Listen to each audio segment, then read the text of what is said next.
Bonjour, je vous invite à prendre les Bibles blanches que peut-être vous avez trouvées à côté de votre siège ou sur votre siège. Nous allons lire dans le livre des Philippiens, dans l'épître des Philippiens au chapitre 3 en entier, et c'est à la page 1112. Page 1112.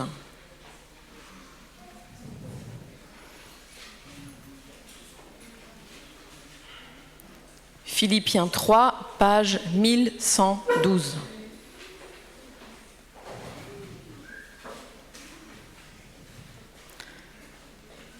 Enfin, mes frères et sœurs, réjouissez-vous de tout ce que le Seigneur est pour vous.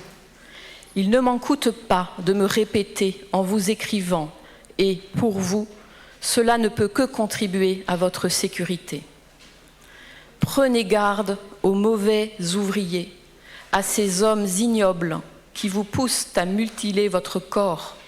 En réalité, c'est nous qui sommes circoncis de la vraie circoncision, puisque nous rendons notre culte à Dieu par son esprit et que nous mettons toute notre fierté en Jésus-Christ, au lieu de placer notre confiance dans ce que l'homme produit par lui-même.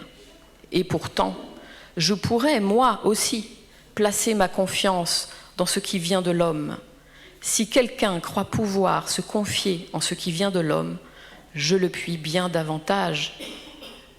J'ai été circoncis le 8e jour. Je suis israélite de naissance, de la tribu de Benjamin, de pur sang hébreu. Pour ce qui concerne le respect de la loi, je faisais partie des pharisiens. Quant à mon zèle, il m'a conduit à persécuter l'Église. Face aux exigences de la loi, j'étais sans reproche. Toutes ces choses constituaient à mes yeux un gain, mais à cause de Christ, je les considère désormais comme une perte. Oui, je considère toute chose comme une perte à cause de ce bien suprême, la connaissance de Jésus-Christ, mon Seigneur. À cause de lui, j'ai accepté de perdre tout cela, oui. Je le considère comme bon à être mis au rebut afin de gagner Christ. Mon désir est d'être trouvé en lui, non pas avec une justice que j'aurais moi-même acquise en obéissant à la loi, mais avec la justice qui vient de la foi en Christ et que Dieu accorde à ceux qui croient. C'est ainsi que je pourrais connaître Christ, c'est-à-dire expérimenter la puissance de sa résurrection et avoir part à ses souffrances, en devenant semblable à lui jusque dans sa mort, afin de parvenir, quoi qu'il arrive, à la résurrection. Non, certes, je ne suis pas encore parvenu au but, je n'ai pas atteint la perfection, mais je continue à courir pour tâcher de saisir le prix, car Jésus-Christ s'est saisi de moi. Non, frères et sœurs, pour moi, je n'estime pas avoir saisi le prix, mais je fais une seule chose, oubliant ce qui est derrière moi et tendant de toute mon énergie vers ce qui est devant moi. Je poursuis ma course vers le but pour remporter le prix, attaché à l'appel que Dieu nous a adressé du haut du ciel dans l'union avec Jésus-Christ. Nous tous, qui sommes spirituellement adultes, c'est cette pensée qui doit nous diriger. Et si, sur un point quelconque, vous pensez différemment, Dieu vous éclairera aussi là-dessus.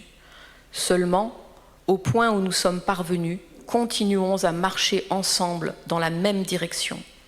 Suivez mon exemple, frères et sœurs, et observez comment se conduisent ceux qui vivent selon le modèle que vous trouvez en nous.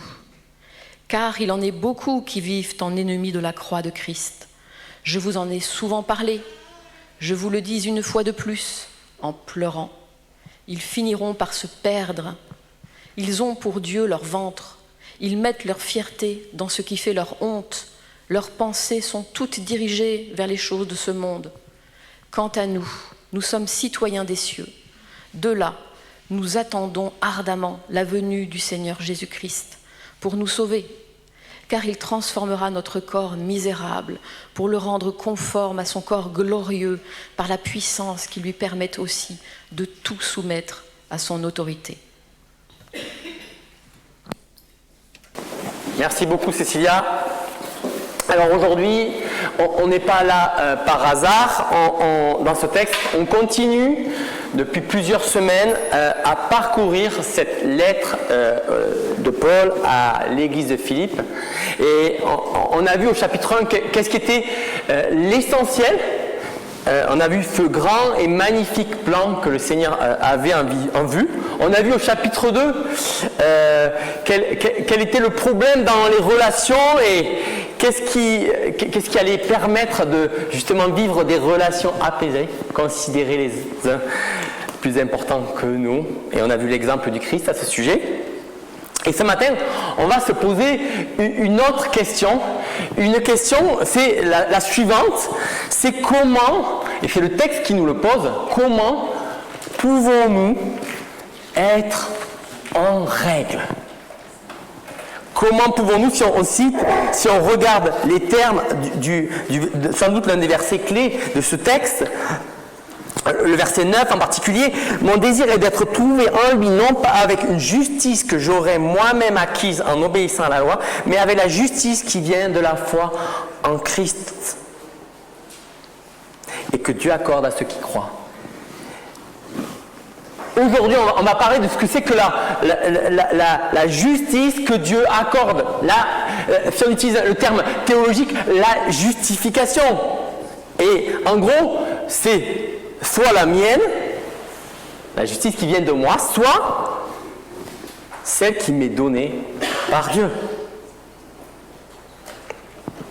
Alors, je ne sais pas si vous dites, mais je ne sais pas trop de quoi ça va parler, en quoi trop ça me concerne, peut-être que je sois en règle. Pourtant, cette question, elle sous-tend une autre question et elle suggère même, elle présuppose en fait que tous, nous sommes des personnes en quête de justice. Et quelque part, nous sommes tous religieux. Je ne sais pas si ça vous plaît, ça, de vous considérer comme des personnes religieuses, mais moi je connais plein de potes à moi qui n'aiment guère que je leur dise qu'ils sont religieux. Ils sont plutôt au contraire fiers de ne pas l'être, comme d'ailleurs beaucoup de la plupart des Français. Pourtant, au verset 9, l'alternative qui est posée, c'est pas une question de si on va se justifier, mais c'est plutôt de quelle manière on va chercher à être justifié. Et se justifier, c'est sans doute une des quêtes fondamentales de l'être humain. Et peut-être qu'on peut l'appréhender un peu mieux en essayant de réfléchir à comment être en règle avec soi-même, comment être en règle avec les autres, et si on croit en Dieu, comment être en règle avec lui. Cette quête d'être en règle avec soi-même nous poursuit d'ailleurs, et moi je vois autour de moi notamment plusieurs personnes parmi mes connaissances qui étaient ingénieurs et qui vraiment ont abandonné ce travail qui pour eux n'avait pas de sens, et même si c'était rémunérateur, ils ont préféré abandonner parce que pour eux ça n'avait pas de sens dans leur...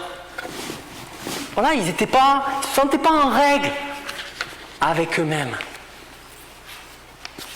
Et ils étaient un maillon minuscule au sein d'un ensemble énorme et ils se sentaient noyés, perdus. Ils voulaient retrouver quelque chose de plus de sens. Mais aussi, cette quête d'être en règle, elle se manifeste aussi d'être en règle avec les autres. On veut vivre, et on veut être en harmonie. Et voilà, cette quête, elle nous poursuit. D'ailleurs, qu'on soit d'ailleurs religieux, adepte d'une religion organisée, ou qu'on ne le soit pas.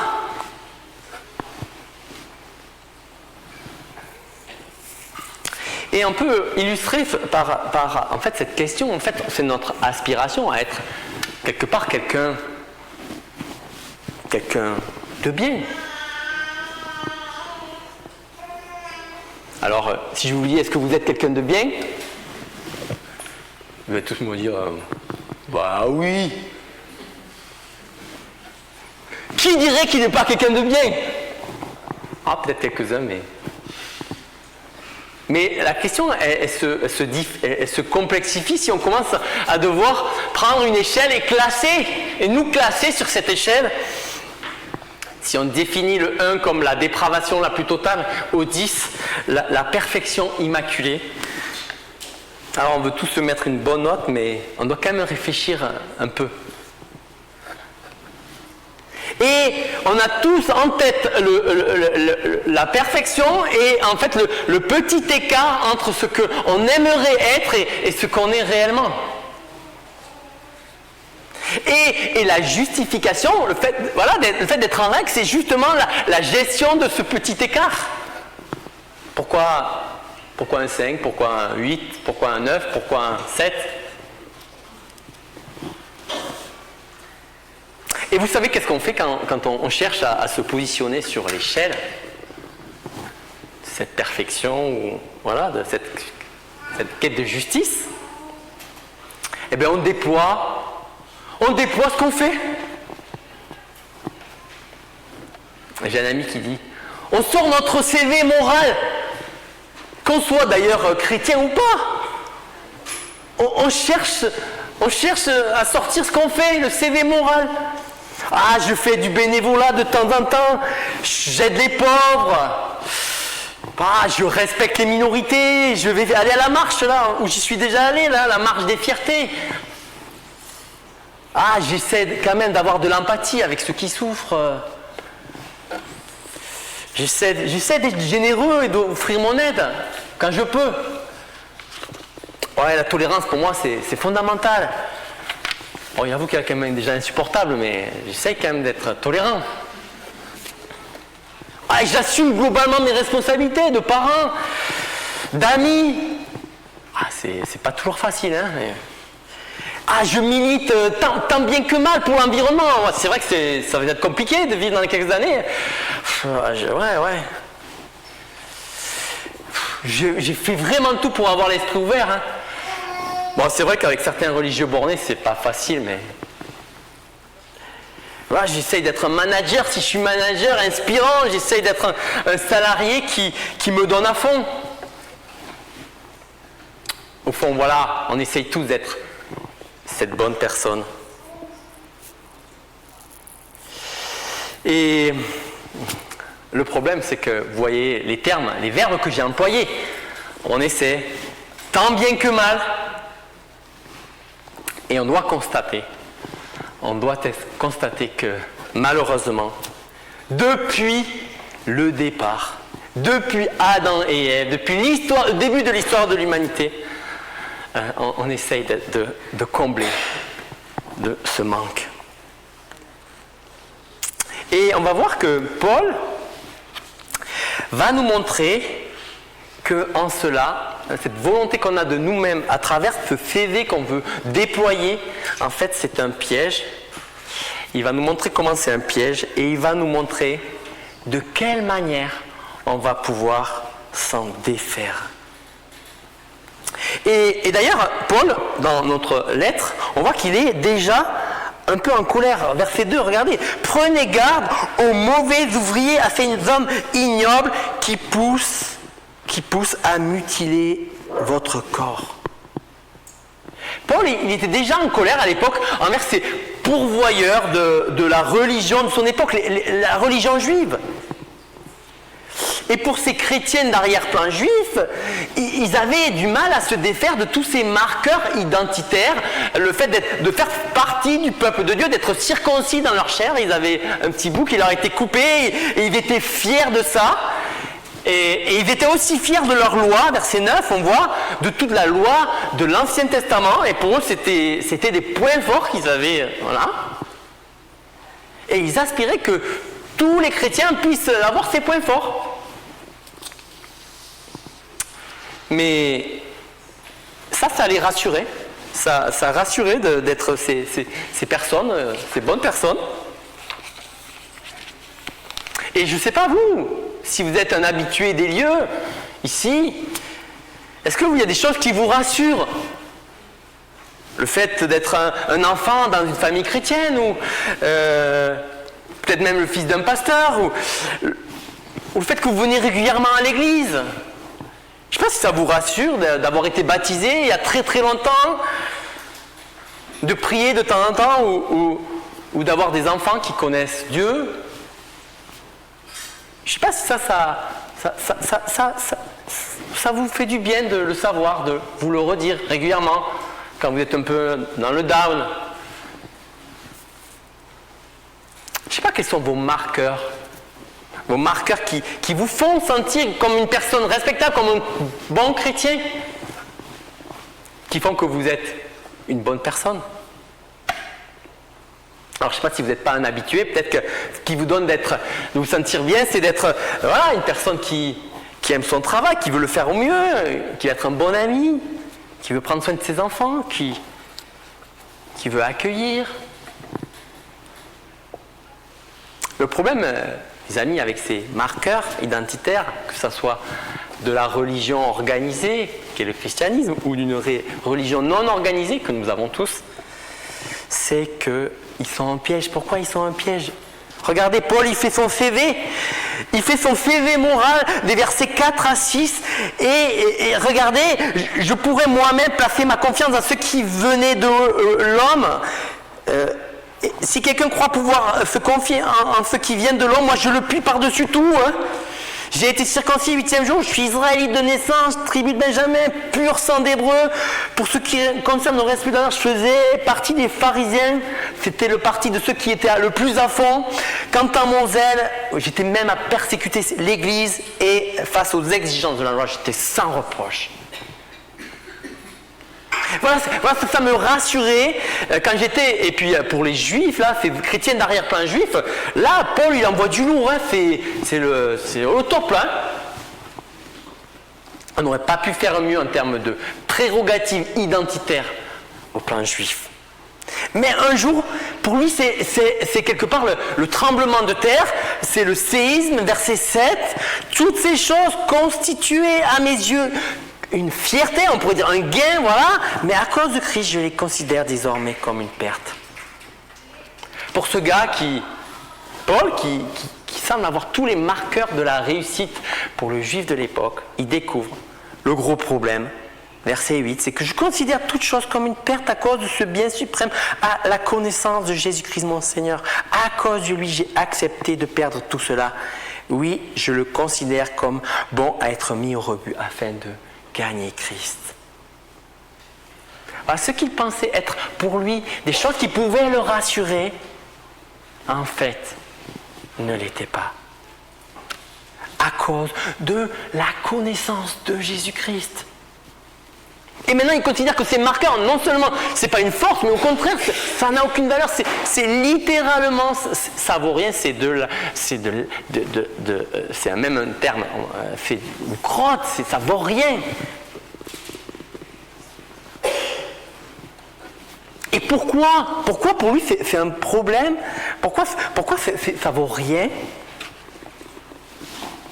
Parce que ça masque le lieu réel de la source de la justification. La source pour être en règle. Parce que si ça vient de moi, mais où est la limite? C'est moi qui dois toujours placer la limite. Est-ce que j'en ai fait assez? Comme on a pu le voir tout à l'heure, est-ce que j'en ai fait assez?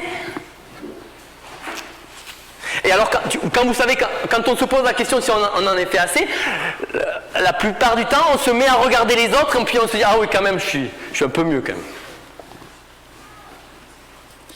Je suis pas... Bon, il y a pire. »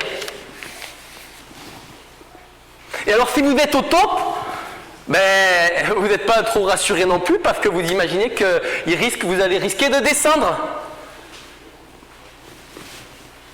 Si ma performance est diminuée, et dans mon passé, parfois elle a diminué.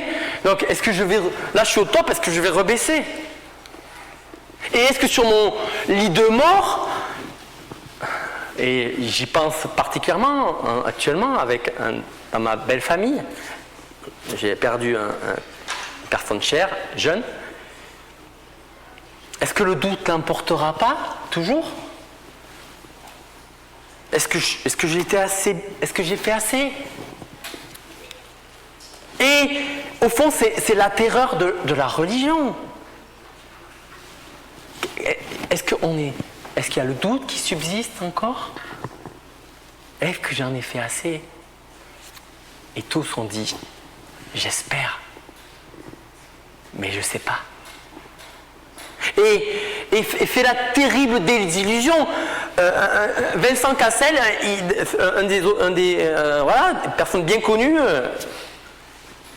auteur de films, participant même, il dit, arrivé en haut d'un sommet, il dit, voilà, je pensais avoir atteint le sommet, mais quand j'atteins le sommet de la montagne, là, vous réalisez que c'était la mauvaise. Il y en avait d'autres.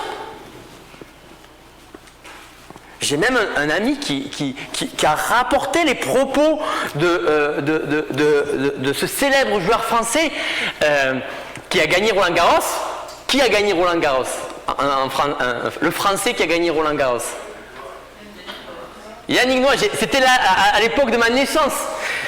J'étais dans le ventre de ma mère et il paraît que je bougeais à chaque balle de tennis En fait, c'était ma mère qui était stressée, semble-t-il. Hein. Mais voilà ce qu'il écrit, c'est ahurissant. En gagnant Roland Garros à l'âge de 23 ans, j'atteins l'objectif de ma vie et je découvre après, instantanément, ce qui j'imaginais être tout, en fait, n'est rien à mes yeux. Désillusion, c'est Yannick Noah qui le dit. Incompréhension, malaise, je vais droit dans le mur, j'ai l'impression que je vais crever. Longtemps, le travail, le jeu, les voyages, les séductions, voilà, combler mes jours et mes nuits, mais il me semble que ça ne me réjouissait plus. Les biens, il continue, les biens matériels ne satisfaisaient pas mon cœur. Rien dans cet amoncellement de richesses ne me donnait le sentiment d'aller vers un but, vers le cheminement de l'épanouissement. Il me manquait le ciment pour construire mon embarcation parce qu'il me manquait l'essentiel. Comment on se défait de ce piège? Ce piège d'avoir défini nous-mêmes ces critères et de savoir jamais si, quand on les a atteints, c'est bon. On est la bonne personne. Est-ce que le doute, comme Yannick Noah, subsistera? Jésus, mes amis, nous fait sortir de ce piège, car il nous propose autre chose. Il nous propose autre chose. Comme Jenny tout à l'heure nous a montré, souvent on essaye à travers nous-mêmes de s'habiller, de se mettre bien, de mettre nos habits qui masquent nos imperfections, mais lui, il veut nous mettre une tenue parfaite, la tenue du plus grand couturier, faite sur mesure. Et je ne sais pas vous, mais quand on entend qu'il y avait des juifs à l'époque qui voulaient encourager les chrétiens à se circoncire, bon, on a envie de rire quand même, ou d'autres de par le passé qui ont fait des chemins de croix, ou qui ont fait des pèlerinages. Je ne sais pas si ça vous fait rire, mais bien souvent, nous aussi parfois, on traite rudement notre corps. Et qu'est-ce qu'on n'est pas prêt à faire pour sculpter le corps de nos rêves, quelle mutilation on n'est pas prêt à faire pour arriver à telle performance sportive, quel sommeil on n'est pas prêt à sacrifier pour être quelque part. En fait, bien souvent, on se dit non religieux, mais en fait on est bien religieux, on a notre religion. Mais qu'est-ce qui fait Jésus? Qu'est-ce qui fait au verset 9? Qu'est-ce qui fait qui fait exploser cette auto-justification?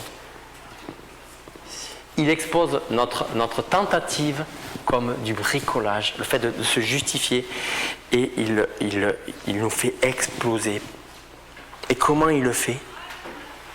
Quand Jésus vient, quand Jésus surgit, cet homme, si vous regardez les évangiles, si vous parcourez un évangile, vous allez voir que c'est l'homme, 10 sur 10, irréprochable, la perfection inégalée dans ses paroles, dans ses pensées, dans ses actes. Et même, il est validé par Dieu. C'est d'ailleurs même le sens de la résurrection, verset 10. Si Dieu l'a ressuscité, c'est parce qu'il est approuvé par Dieu. Et quand il apparaît devant Dieu, Dieu, celui qui est saint, parfait, est aussi la source de notre profond sentiment d'imperfection et d'insuffisance. Pour lui, il n'y a rien dans le dossier. Rien qui puisse l'exclure, rien qui puisse le condamner, rien qui puisse l'exclure. C'est parfait. En Jésus, nous avons l'approbation ultime. Tous nos codes, tous nos marqueurs, lui, il les a, il est parfait. Il a tout validé, il ne manque aucun crédit, pas besoin d'en repasser. Et en plus, c'est les félicitations du jury. Non les amis, la foi chrétienne, ce n'est pas l'invitation à la servitude religieuse, non. C'est au contraire la fin du piège, la fin de chercher soi-même à s'auto-justifier. Et l'évangile, ça se résume au message de la croix. Ça ne se résume pas que au message de la croix, même si la croix, il est mort, et il est mort pour nos péchés, pour qu'on soit en règle avec lui. Mais ça, c'est une magnifique nouvelle, on a pu le célébrer, mais ça, c'est que la moitié du chemin. Ce qu'on désire, c'est prendre conscience que non seulement il a pris notre dette, mais qu'il est venu couvrir notre insuffisance pour être une bonne personne. Et il nous donne son approbation. On n'a plus besoin de la rechercher. En Christ, on reçoit gratuitement l'approbation que Dieu nous donne en Christ. Par la foi, c'est le sens du verset 9. En Christ, on n'a plus besoin de chercher à se justifier. On est déclaré juste par la foi. Jésus met à notre compte tout son solde créditeur pour qu'on soit enfin dans le vert. Jésus nous accorde ça gratuitement. C'est ce qui fait la différence, d'ailleurs, avec toutes les autres méthodes où on est appelé à faire quelque chose. Et là, c'est pour ça que Paul, au verset 1, il dit, mais réjouissez-vous, les amis. Réjouissez-vous. De quoi ? Dans le Seigneur. C'est lui qui vous a déclaré juste pour le passé, mais pas que, pour le présent, et pas que, mais aussi pour votre futur.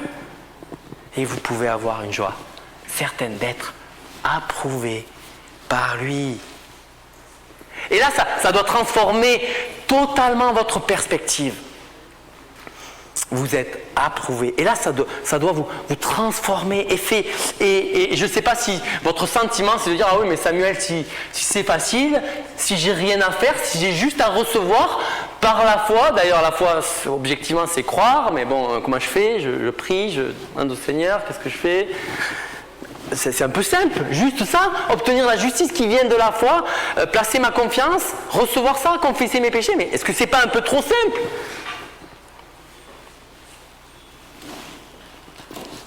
Et là, regardez, est-ce que ça ne me met pas en action ? Bien, regardez, versets 13 et 14. Non, frères et sœurs, pour moi, je n'estime pas avoir saisi le prix, mais je fais une seule chose, oubliant ce qui est derrière moi et tendant de toute mon énergie vers ce qui est devant. Je poursuis ma course vers le but pour remporter le prix attaché à l'appel que Dieu nous a adressé du haut du ciel dans l'union avec Jésus-Christ.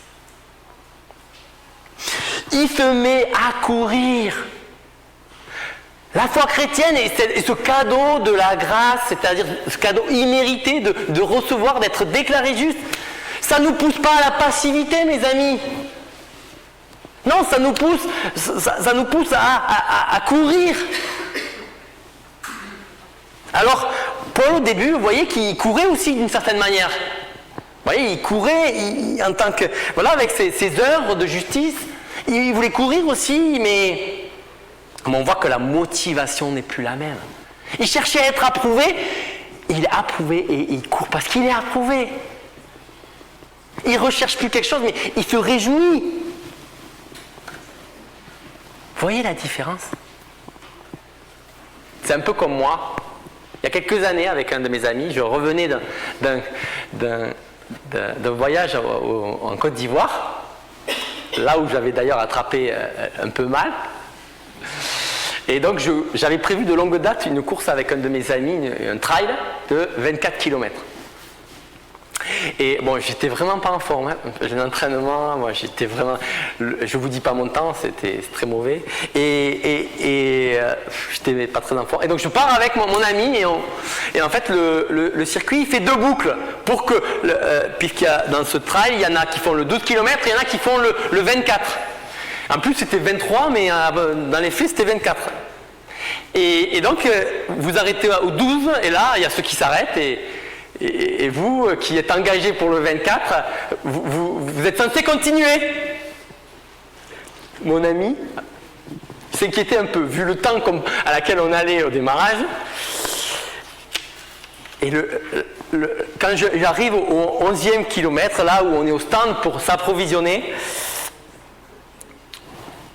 on est un peu comme Paul au début. Est-ce qu'on va finir? Parce que vraiment, je n'étais pas en forme. Mon ami, il pensait que j'allais m'arrêter.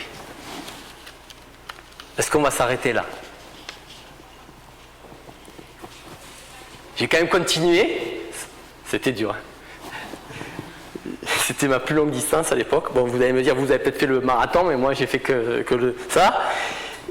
Mais quand vous arrivez à la fin de la course, la 2e boucle, là, c'est plus la même chose, c'est plus la même perspective que vous avez.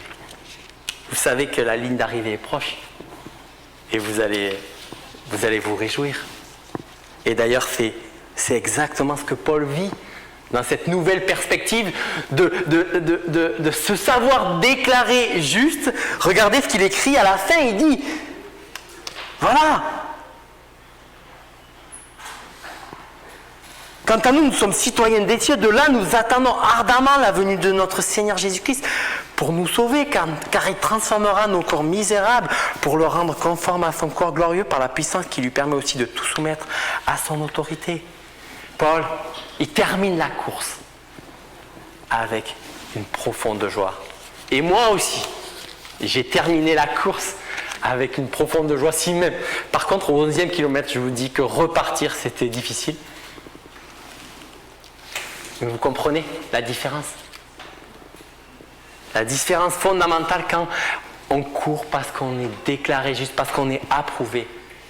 On n'a plus besoin de rechercher. On court pour remporter le prix que Dieu nous a déjà accordé. Et Paul nous invite verset 15, à adopter tous ce point de vue. À devenir ces personnes qui recevons l'approbation, non pas de nous-mêmes, mais de Dieu. Mes amis, ce texte, il dit 3 choses. Il dit, nous sommes tous profondément religieux, à la recherche d'être en règle avec soi, en règle avec les autres, et peut-être au fond de nous-mêmes, même si on ne se le dit pas, en règle avec Dieu. Et là, on est tous devant un choix, le choix que notre texte nous propose. Soit chercher à s'auto-justifier, soit à chercher la justification de Jésus, de son œuvre, qu'il a lui-même accordée par sa mort, par sa résurrection. Dans un cas, c'est la joie, la paix, la sécurité. Dans l'autre, c'est le doute. Prions. Père éternel, merci pour Jésus qui nous a libérés de ce piège de chercher par nous-mêmes une justification pour être ces personnes approuvées devant toi, toi qui es la source de notre sentiment, toi qui es parfait, la source de notre sentiment du fait de ne pas être en règle. Et toi, tu ne nous as pas laissé dans cette situation, tu as envoyé Jésus pour qu'on puisse être, pour faire partie de ta famille, pour être en règle avec toi, pour avoir une communion renouvelée et marcher, courir avec persévérance l'épreuve qui nous est proposée. Merci Jésus pour ton œuvre parfaite, ta vie parfaite, ta mort, ta résurrection. Merci pour ta présence, par l'Esprit que tu nous donnes. Je prie Seigneur qu'on puisse tous saisir cette vérité et la mettre en œuvre dans nos vies. Amen.